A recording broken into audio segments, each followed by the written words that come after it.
Are you afraid of it? I mean, some people live their lives, apparently, what they are doing is arranging their deathbed scene. They want it to take place in a large baronial house with clipped green lawns, acres in surround. They want the room in which they die to be filled with fine art. They want their loving heirs to be dutifully assembled while they pass out the final wisdom, and they spend their entire life creating the dramatic scenario of their passage.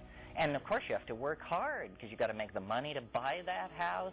You have to sire all these children, educate them into your values so they won't be stabbing you in the back and misbehaving in this situation.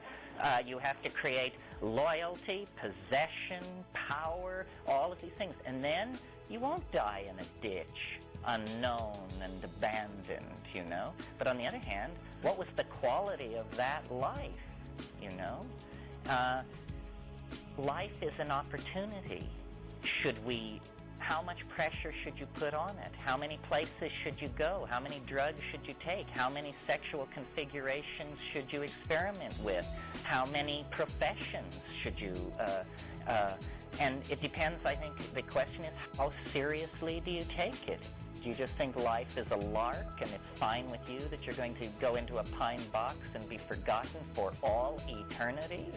Or do you have some inner consolation that that won't happen and you're going to go off and be with Lao Tzu and Mao and everybody else who ever died? Or, you know, just what is it? And I think of it as a telephone booth being filled with water, and you can see that when the water reaches the top of the telephone booth, you're going to be dead as a doornail. And so you have 30 years to figure it out. We are alive.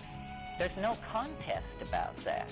It's extremely improbable that we should be alive, that we should be here thinking, feeling, sharing. The fact that we're alive throws open the whole game, means anything is probably possible. But I doubt that it's easy. I'll bet you have to be very, very smart to figure out what's going on and get it right. And so I guess I have a sort of private religion of intelligence. It isn't how good you are, it's how wily you are, which was the Greek virtue of Odysseus, you know. That was always his epitaph, or his epithet, was he was wily Ulysses. Reality is some kind of maze.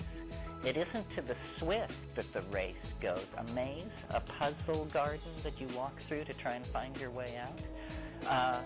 The race isn't to the swift, it's to the thoughtful, the careful, the one who can tease it all apart. Well, for puzzle solving, the psychedelic is this tremendously powerful tool because it extends the domain of mind, and that's what's necessary to make it go.